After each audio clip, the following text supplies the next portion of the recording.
Dahil sa walang sawang kapagurang operasyon ng pamahalaan at kapulisan upang tuluyan ng masawata ang iligal na droga sa ating bansa. Tinatayang 68 milyong pisong halaga ng shabu ang nakumpiska mula sa magkapatid ng magsagawa ng bypass operation ang mga otoridad sa A. Soriano Avenue, Barangay Careta, Cebu City. Yan ang tinutukan ni Patrolwoman Nikia Cañedo.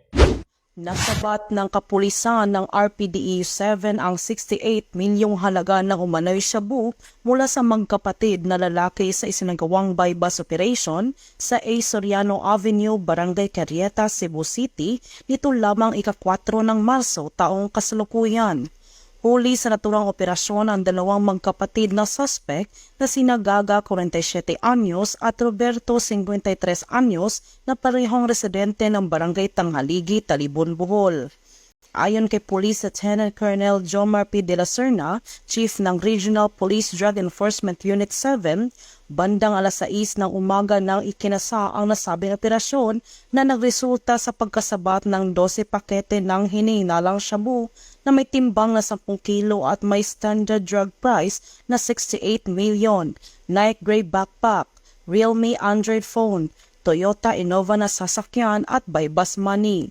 Samantala, nasa kustodiya na ngayon ng RPDE-7 ang mga suspect para sa dokumentasyon at tamang disposisyon na kung saan maharap ang mga ito sa kasong paglabag sa Republic Act 9165 o Comprehensive Dangerous Drugs Act of 2002. Ang matagumpay na operasyon ay bunga ng pagsasanib puwersa ng PNP Drug Enforcement Group, Philippine Drug Enforcement Agency Regional Office 7 at Regional Intelligence Division.